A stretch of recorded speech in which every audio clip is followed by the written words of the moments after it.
Welcome back to this segment of Things You Wouldn't Ask in Class. My name is Lindsay.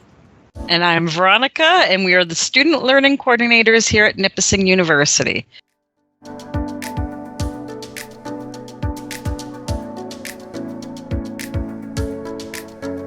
Starting by not panicking is key. Recognize that, sometimes a bad week or 2 or 3 can happen, but it doesn't have to be the end of the world. The key is, again, communication. If you have fallen behind in assignments, like you've missed a deadline or anything like that, do make sure that you're communicating with your faculty member and coming in with a plan for how you're going to recover those assignments if they're open to it. One thing I wouldn't want you to do is play catch up at the expense of falling behind in the future. So we don't want those couple bad weeks or whatever it was to sort of snowball into the following weeks of the semester. So we need to maintain a sense of balance, a sense of calm, and put communication first so that you are both catching up and staying on top of things at the same time, ideally while not losing a sense of balance for your outside of school, your extracurricular existence.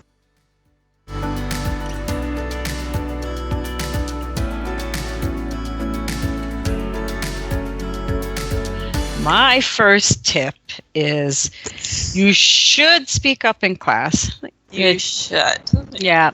This is a good practice for going into the job market. I mean, ultimately, you're here at university to express yourself, to learn how to express yourself. Eventually, you will have to go to an interview, and they are nerve-wracking. I'll agree to that.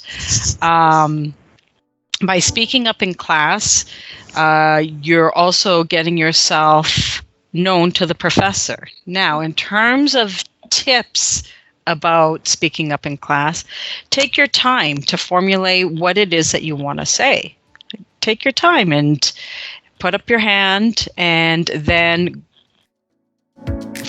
go ahead and formulate your question or your comment. Lindsay, do you have something to add? Nowadays, very few people believe it, but when I was in university, especially early in my university life, I was super nervous about this very thing. And to challenge myself, and what I encourage students to do to challenge themselves in this area in particular, go into class with a question in mind, something that you've had an opportunity to think about, so that you can go in and ask a question that you feel confident in. And that can be a great way of just sort of breaking the ice while you're developing your level of comfort speaking more spontaneously.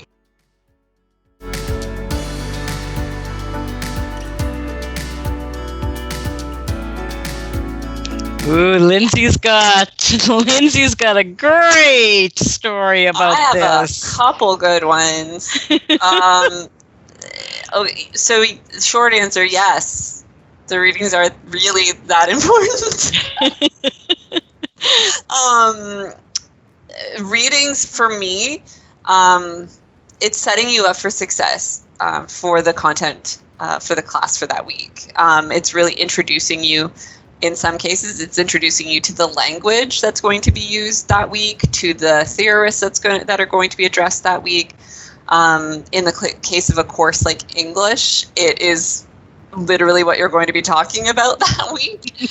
And it ties into all of the things that you do within that class. So I had a student early in my time here at the university who came in wondering why they had done poorly on a psychology exam. And so we started having a regular conversation about it.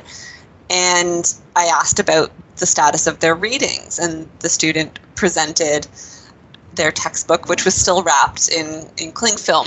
So they had to unwrap it. And we sort of figured out quite quickly what might have gone wrong there. And, for myself, I was quite early in university and I was studying English, and I didn't quite finish the novel we were supposed to read, and lo and behold, the primary character died on the very next page after I had read. And, that doesn't set you up for success when you're trying to develop confidence going into a class. So yes, readings are really that important, and they can set you up for feeling confident going into a class, and longer term, they set you up for success in assessments down the road. In terms of math, readings are important as well. You should be reading your textbook and doing the problems that are presented to you. So you should be definitely on top of the readings, even in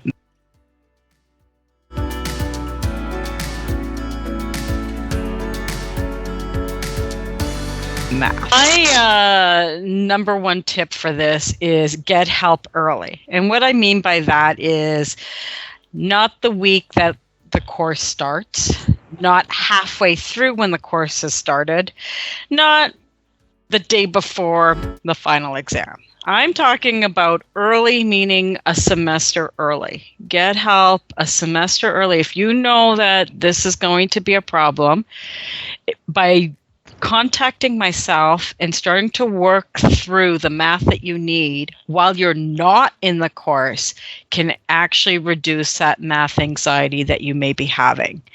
It's absolutely the best strategy. Then you're actually not working from behind. You're actually going to be ahead of the course. And that's a great place to be, and you're going to feel a lot more confident, especially when your prof is up there doing all this chalkboard stuff, and you're like, not that you can relate, yes. So, number one tip, start early, okay?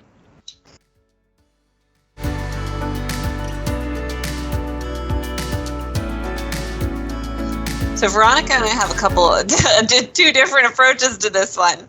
I would say that online learning and in-person learning can be very different. The skills that are involved with online learning versus in-person learning are very different. Reading on a screen for your lecture, or even watching a screen for your lecture, is very different than having that in-person interaction. Doesn't mean that one is superior to the other. It just means that they're two different skill sets.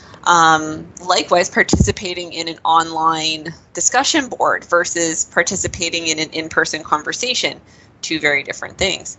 So again, while one isn't inherently better than the other, it's more the two different skill sets that can be developed. So some people go into an online course feeling super confident, and they're like, yeah, I can handle this, no problem. Whereas other students may go into that same course feeling like they don't have the skills to handle it. So that's where we're developing those online learning skills more specifically. So not just academic skills, but learning the academic skills for an online world. If that makes sense. It's like that added layer of skill that needs to go in. And likewise, someone may feel super not confident, unconfident, going into an in-person class, like going into a seminar and having to have an in-person conversation. Someone that could be a skill that we need to work on. So there's skills to be developed and skills that come more naturally to different people. But they can be developed with support and with patience. And my take on this is actually they're very similar. Online and in person. Back in the day, I didn't have online learning. And really, sometimes I didn't have in-person learning either. There was a lot of outside of classroom activities that prevented me from getting that in-person learning.